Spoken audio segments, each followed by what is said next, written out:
What's up guys, NepentheZ here and welcome back to another episode of The Road to Glory. Today we're going to start off with the rewards of back-to-back draft wins. I'll show you the final in each draft and then the team and then me claiming the packs, and now we'll watch the packs. So we're 21 draft wins from 44 entries now, which is great. And then we're going to go ahead and build another draft and play it and open the packs as well. And then we're going to start working on icon swaps, guys. So that is right. Oh, we've got another pack here. Jumbo Premium Gold Pack for level 7. Let's go.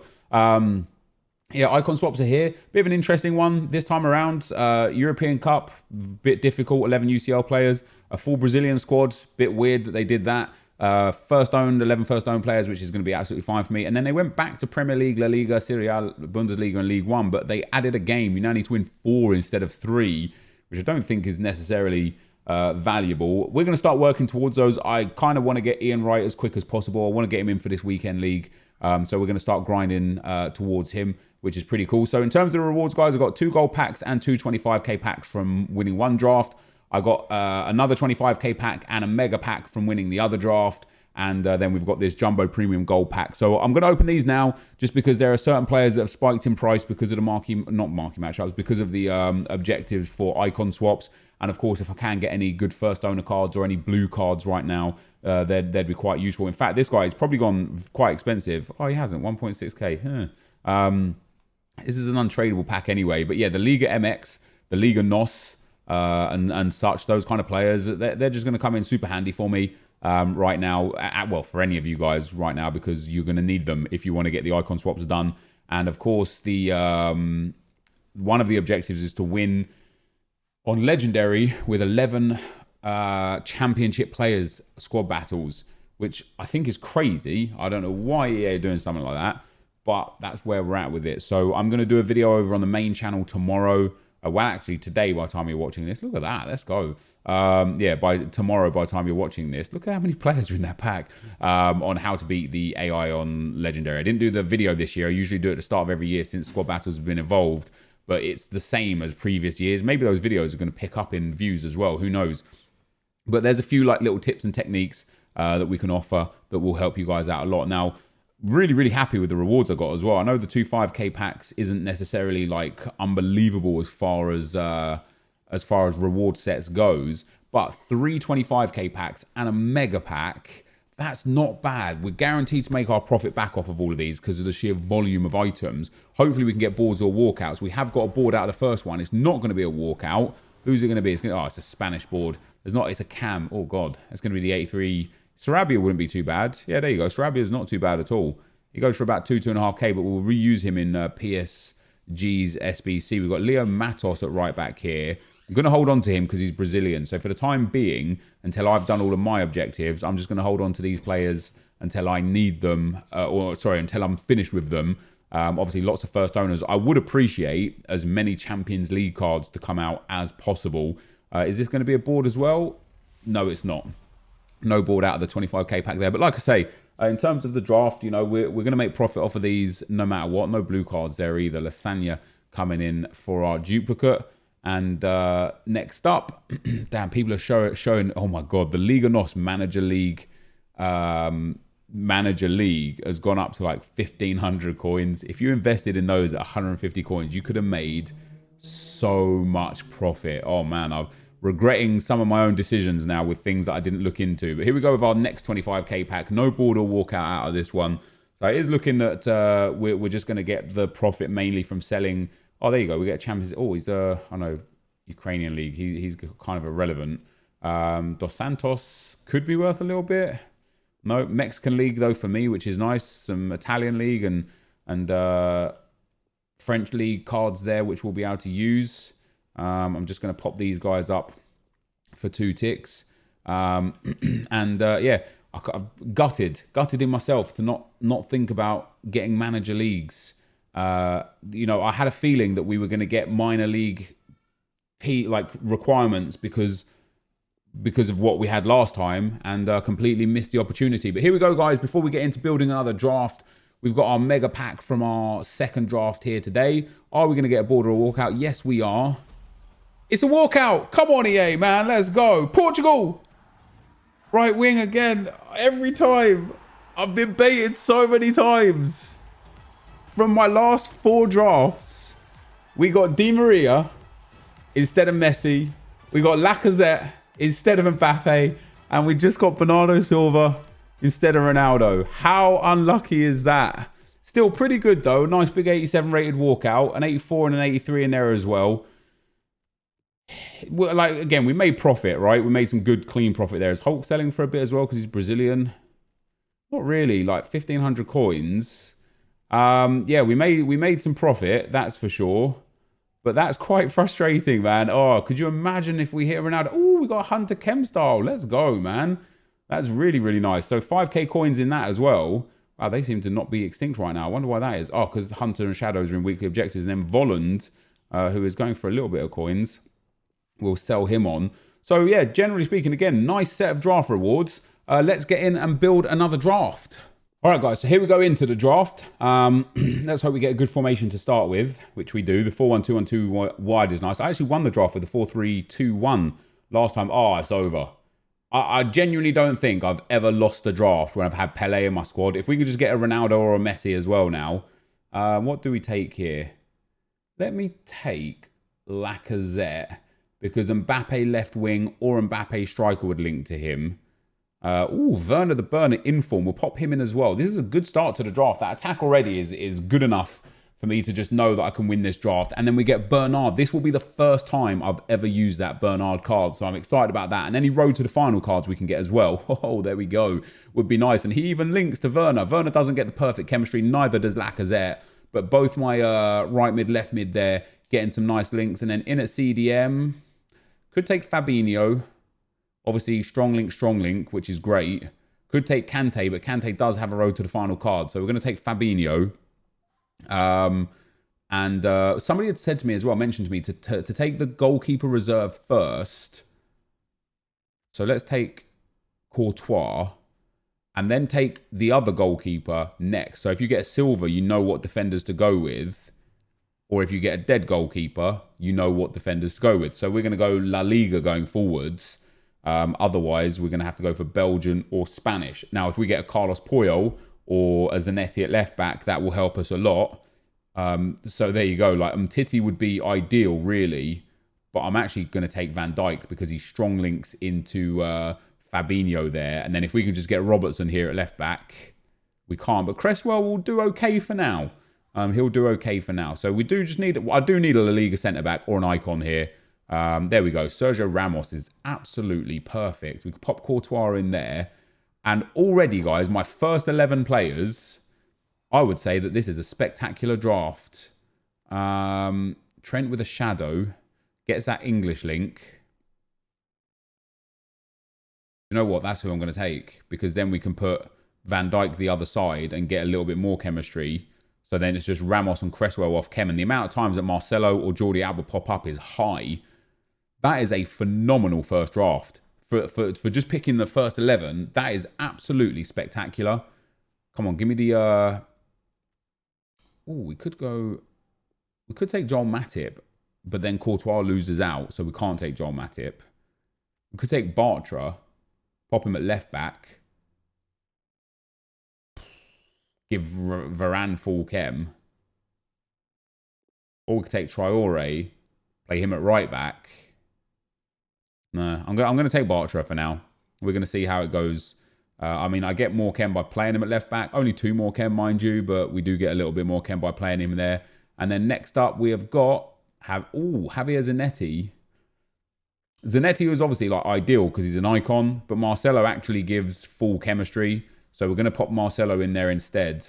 Now that's it. Everyone's on 10 chem with the exception of the 2 strikers and Sancho.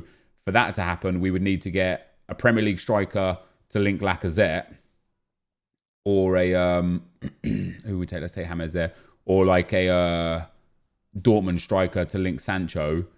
These cards can just go.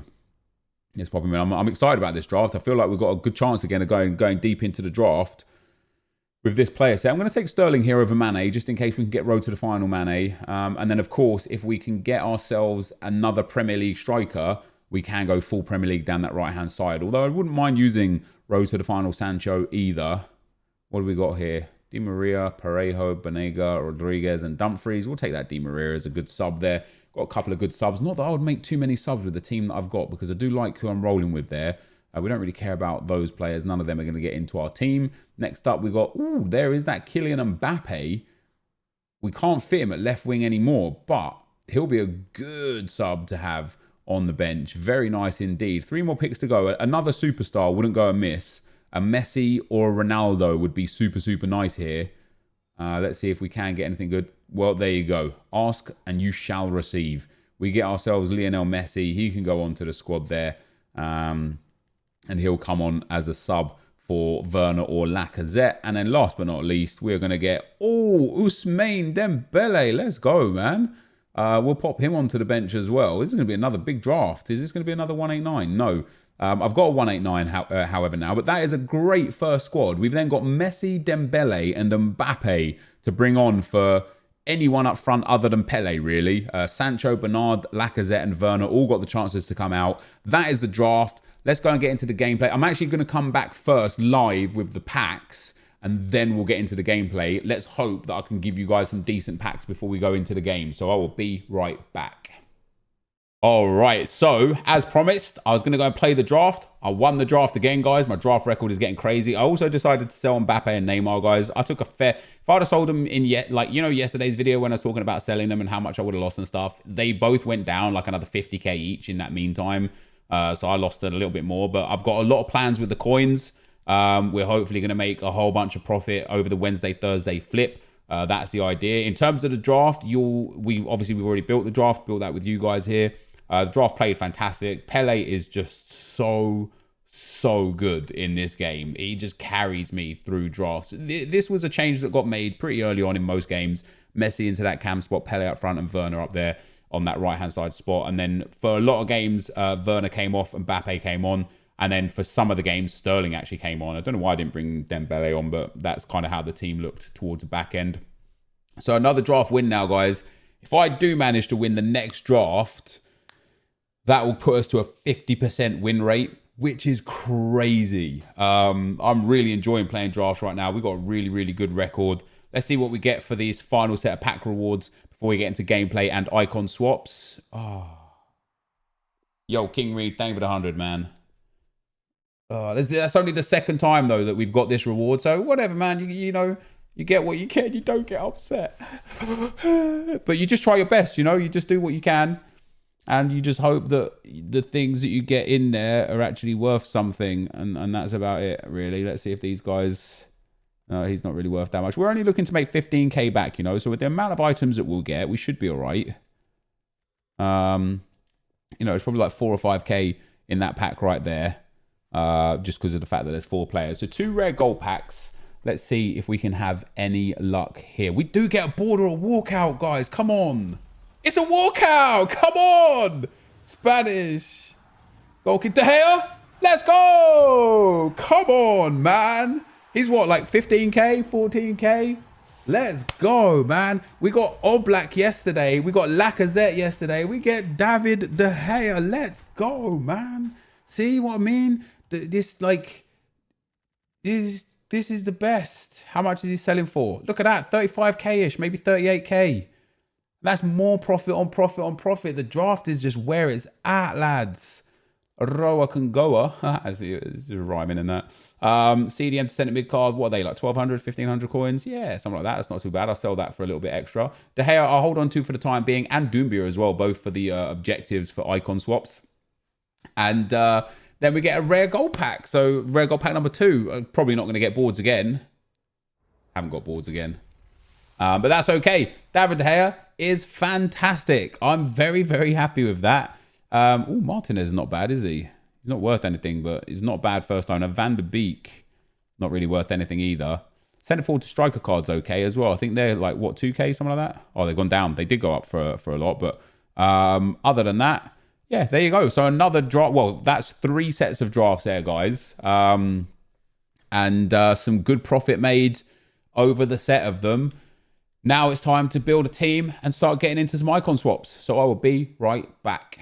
All right, guys, as we get into some gameplay, We have, of course, got the draft that I just built and opened the packs for. You, of course, know I won that. Then we've got the team that I used for the first set of icon swap objectives, and going forward from there. And I think this is just the final here, so it might be the final of the other 2 drafts as well, and then the full draft of the other draft, if you get what I mean. But we're going to jump straight into the comments from today, guys. The first one is from Felix. He says, the odds of Division 5 actually being Division 5. I'm a Gold 1 Elite 3 player, and I'm literally struggling absolute sweat fest. The main reason why I'm even down here is because of Politano, and now I'm struggling to get back up with current objectives. Really hard to find joy in this game. Been following you since 2012, and this is actually my first ever comment on any YouTube video. I'm guessing you have done something right to keep me hooked for so long. Well, glad to have you around for so long. I saw a tweet from AA, and of course it went onto Reddit, like, you know, about 3 weeks ago, or a month ago maybe, for the first icon swaps. I tweeted that I'm potentially going to relegate myself to Division 5 because of the experience I was having, right? AA9 Skills put out a very similar tweet where he was just sad that he's going to have to relegate him down to Division 5. So his tweet read, tanking my account from D1 to D5 is one of the saddest things I've ever had to do in any video game. And he's right, it is sad because, first of all, some people are not tanking on purpose. You know, we was actually in almost Division 2. I started Politano. By the time I finished Politano, I was in Division 5, right? Just relegated from Division 4 to Division 5, but I was in Division 5. Since then, I haven't really played Rivals very much, so I'm still only in Division 4 now. But like you say, Felix, the amount of people that are in Division 5 that aren't even close to Division 5 caliber players is unbelievable. What you then have is you have Division 5 people naturally regressing to Division 6 and Division 7, and so then people in those divisions are playing people that are way above their pay grade, and what you also then have is you have some people doing objectives, some people not doing objectives, and it's just generally a mess in Rivals, to the point where I think EA, whilst they tried to do something that was going to be fun and engaging, and to a degree, you know, the stuff that's in Rivals and stuff, the rewards, the milestones, the objectives, I like them a lot, but I think putting them in a competitive game mode that offers rewards was a huge mistake. And so I don't blame anyone for relegating themselves on purpose, by accident, or anything, because not only do you have to play with these teams that are weird, there's so much to do, and it is time limited. And in terms of Rivals gameplay itself, now, to my knowledge, and I might be wrong here, but this is my understanding. To my knowledge, Foot Champs and Foot Rivals is server-based. So you connect into a server, your opponent connects into a server, and that's how it works. However, Foot Draft is peer-to-peer. So you literally connect directly to your opponent. I played 3 drafts yesterday, and we won all 3 of them. 12 games. Not a single game did I have a problem where I was like, okay, my passes aren't going where I'm aiming them, my players are doing weird things or anything like that. Not one. However, as soon as I went into Foot Rivals to start my icon swap objectives, after the first game, I had 75% pass accuracy, and I was so frustrated. I didn't even lose the game. I was just sitting there, frustrated as hell, that passes were just going all over the place. Player switching was terrible. You know, players were doing stupid animations and because of certain delay and button input and stuff. And it was just 12 games of draft in a row, guys. Enjoyed the whole lot of it. Straight away, first game of Rivals in Division 4 with how good my team is. And I hated it. And so I played another one, and I matched up against a guy who was trying to do the Politano objective. So we traded goals. You won't see that here today. So I got a win and some of the Mbabu objectives for nothing. So that game doesn't even count. The next game again, horrible gameplay. I didn't lose it again, didn't win it. I drew both in a row. And then the 4th game that I played, and you'll see all that in here today, was again against, in Rivals. I won the game, I think quite comfortably. I think it was 4-1 or something like that. And I just didn't enjoy it to the point where I just ended my stream. I was just like, I'm really sorry, guys. I'm just not having fun here. I don't know how this game can be so fun in draft and so bad and so unenjoyable. Not like, let's even just eradicate the players and how good they are and how good their teams are versus the level of player in draft. We're just talking about specifically the gameplay itself.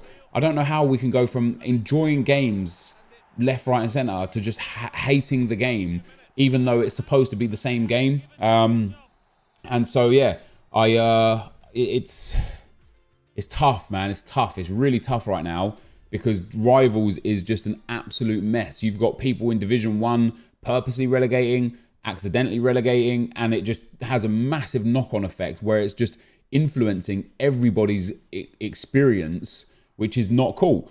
James says, Nep, I'll keep Mbappe and Neymar probably to our team of the year. A week later, they'll be going. I feel like I saw this coming. Times change, the game changes. Things that happen within this game change quite quickly. I know I took a lot of loss on Mbappe and Neymar, and we've seen that I've already sold these guys. I hope that the small bits of market knowledge that I do have and the amount of coins that I do have will allow me to make so many more coins so much faster that I can turn the 2.1-ish million coins that I have right now into 3 million coins by Thursday. And then that 3 million coins will flip some things for Friday and Saturday. And I've got some ideas on just how to turn this into like a lot of coins where we can start experimenting with all sorts of players. And we'll get to that in a second as well. But yeah, there are so many market trends, man. Like, people have been asking for weeks, what do you think Icon Swaps Part 2 is going to be? And I was like, I reckon it'll be major nations. I reckon it'll be, I thought, even though they only did one major nation with Brazil, I thought it'd be major nations. And there was two obvious signs of things that were going to happen. The fact that UCL cards they've been giving us like SBCs that give out UCL cards, and the fact that UCL cards are in packs all the time, it was fairly obvious that UCL cards were going to be needed in Icon Swaps this week. It would have been a risk worth taking, and it's something that I didn't consider, but I could have made, like, if I'd have dumped 2 million coins into certain UCL cards, would have easily flipped it to 3, maybe even 4 million coins. But on top of that, like for Brazil, Argentina, Spain, England, France, Germany, I should have gone and invested in players for those, and the Brazilians would have been a good investment because they went up a lot, especially like the blue UCL right back went up by a crazy amount. And then just in general, I had a feeling minor leagues would be part of Icon Swaps again. And I'm not really using the live changes and how it impacts the market to my advantage very much at all. For example, when Jamie Vardy came out, striker centre forward cards apparently went up by 400% because people would convert him down to either a cam or a centre mid to fit him into their team.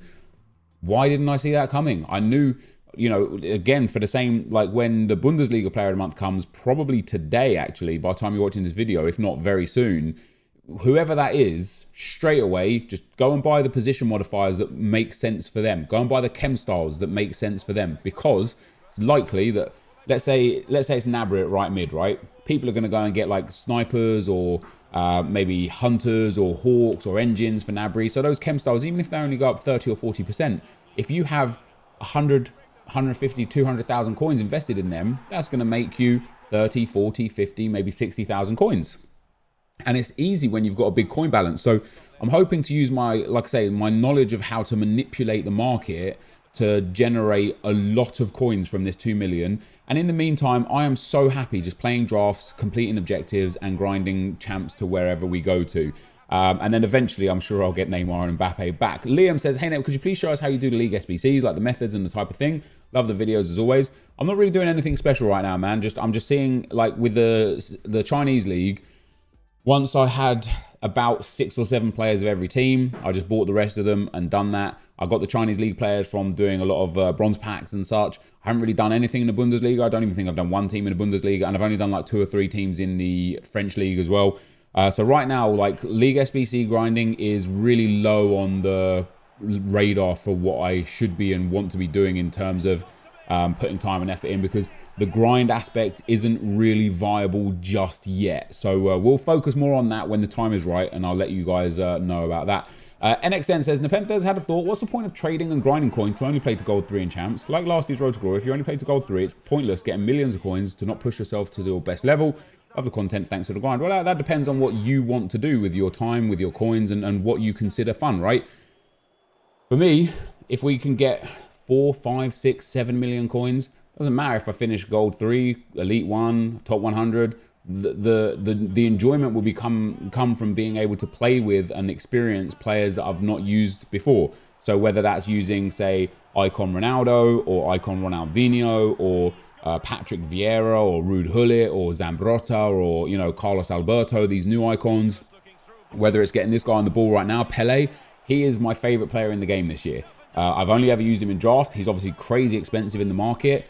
It would be great to play with him. And once I had a team, or it potentially, again, we're talking like hypotheticals here, but hypothetically, if I have a team that is, you know, extremely good, I might just be enjoying the game more. Like, I enjoyed playing with Mbappe and Neymar. Funnily enough, I've enjoyed playing with the other cards as well, the SBC cards.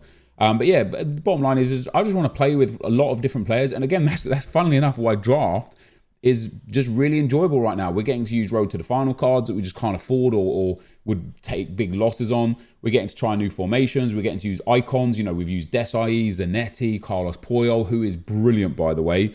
Pele, Haji, Ryan Giggs. Like, we're getting to use all these players that we just never got to use like previously.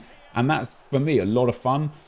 The next comment is from Ben. He says, Nep says, we need to steer away from untradables this year. Also, Nep, I'm selling all my top-end tradable players to invest in untradable SBC players. I never said that. I didn't sell Mbappe and Neymar to put coins into untradable SBC players. That is a huge misinterpretation on your part. I sold Mbappe and Neymar to get coins to make lots and lots more coins. And only time will tell whether or not that's successful or not. But in the meantime, when I looked at the cards that I had and the goal scoring records that I had with them, as good as Mbappe and Neymar were and as fun that they were to play, generally speaking, they weren't outperforming cards like Dzeko or Walcott or Pookie, you know, like just generally speaking. And yeah, I've got some untradables. We've got some SBCs. We've talked about this a lot already about why I've done what SBCs I've done. But I haven't just started dumping coins uselessly into SBCs, and nor will I. My team's in a good enough spot to compete already. I've found over the last week or so, and again, we talked about it, you know, hashtag Harry going 28-2 with the silver team 2 weeks ago. We lost to a pro player who had like a 40k team 3 weeks ago. He smashed me as well. He absolutely smashed me. And that's when I had Ronaldo in my team, right? The player that you are is so much more important than the team that you have to a degree. There are some occasions where team is just way too good. But having Mbappe and Neymar isn't so much better than having Jonathan and Hulk or Giovinco or Politano, right? So for me, it's definitely more enjoyable to just use the players that I have and then use the coins to hopefully, like I say, push on, get multiple millions of coins and enjoy the game and enjoy the players going through that section. Jared says, regarding the low market, I've been thinking that perhaps EA have made it like this so they can make the most out of promos. They've realized that people spend more during promos, and really these special cards like Road to the Final are so much more expensive than the base cards. If the market is this low, it means that pay to win accounts will take double or even triple the time to get enough coins to buy these high-end players, and because there's no real mid-tier, that's the only option. For those of us on the road to glory, the temptation is higher to spend on points, or alternatively, we spend more time in the grind cycle. By keeping the market low and the promo cards high and expensive, EA probably realised more people will buy packs and more packs than usual. Does that make sense? Anyway, great content. Love your stuff here in Africa. Keep up with the awesome work. Well, thank you for the kind words, man. It does make sense. The problem is, and I think this is where people are getting frustrated, is that the upgrades aren't really good enough, mostly. If you look at the Road to the Final cards as a prime example, they are +1s. So when you've got Heung-min Son, who already is crazy expensive, when you've got Son coming in at, hold on, let me get his card here, coming in at 530k on PlayStation and 380k on Xbox, and then his Road to the Final card is 1.8 million and 1.5 million for what ultimately is barely an upgrade. He literally has 30 extra in-game stats, right? Because of that, because the upgrade is so minimal, yet the price hike is sometimes 3, 4, or even 5 times more expensive than the base card. And that's true to even, let's take Ousmane Dembele as another prime example, right? His UCO 86 is currently going for 830k on PlayStation, 740k on Xbox. His 84 rated card is 35k and 25k, right? So you are paying 30 or 40 times more, maybe even more, maybe 50 times more for his price. Maybe not quite that much. And then the total number of in-game stats that he's got is about 52. So, no, sorry, 62. So 62 in-game stats, which is obviously spread in weird positions. And if you actually look at it, he's got 1 acceleration, 1 sprint speed, 1 agility, 1 dribbling, nothing else in the dribbling category, right? He then got 3 in interceptions, heading, defense, standing tackle, and slide tackle, where he only got 2, but that's like essentially like 13 or 14 in-game stats boosts that's entirely irrelevant. He then got 3 in jumping, which is irrelevant, 2 in aggression and strength, which isn't really that important because his strength and aggression are so low that the boost is, again, just largely minimal. The very same for free kick accuracy. He got +2 in free kick accuracy, taking him from 62 to 64. It's a relevant stat. So when you look at Dembele, anyone in their right mind wouldn't buy this Dembele because he's way too expensive for a card that's barely an upgrade on his base card. Yes, it's a live item. Yes, it gets upgraded. So what I feel like the problem is that the price of these players compared to the base cards is up here, yet the worth of the players is down here. And so what that's doing is it's causing people to not actually engage with these promo players unless they're lucky enough to pack one or, you know, get an untradeable one or whatever, because they're just not worth the money. And so what that's doing to the market is it's keeping people using these low end, very meta cards and stacking millions of coins or hundreds of thousands of coins because there's no real upgrade. Like who's gonna, if you spend 830k on Dembele, you are out of your mind. Like honestly, out of your mind. He's not worth, like that card should be 150 to 200k, but because of the way the market is, it's caused this weird like switch in the price of the super expensive players versus the price of the not so expensive players. And as you say, there's no middle ground, and EA are not doing a very good job in giving those middle ground players. So there's something for them to work on. The last comment we'll take for today is from Ryan. He says, hey Nepo, with all this talk of the draft on your end, wouldn't it be great for EA to recognize the popularity of the mode by releasing content surrounding it? For example, milestone rewards with a draft specific player, or a week or weekend where draft rewards were boosted. The draft is fun, but it's the exact same as draft in FIFA 17 or whenever it was first introduced. Love keeping up with you through the series. Yeah, you're right. The thing that makes me kind of feel like we haven't got that is due to the fact that you can pay to enter. Or you have to pay to enter, whether it's coins or FIFA points. That makes me think that they won't ever do anything with draft in terms of milestones or seasonal objectives or anything, for the simple fact that it is literally a pay to play game mode. So I don't really know the legalities around all of that. But that, guys, is going to be the end of the video for today. If you did enjoy it, be sure to leave a like, rate, and comment. Subscribe to my channel if you haven't already. But for now, guys, I'm out. Peace.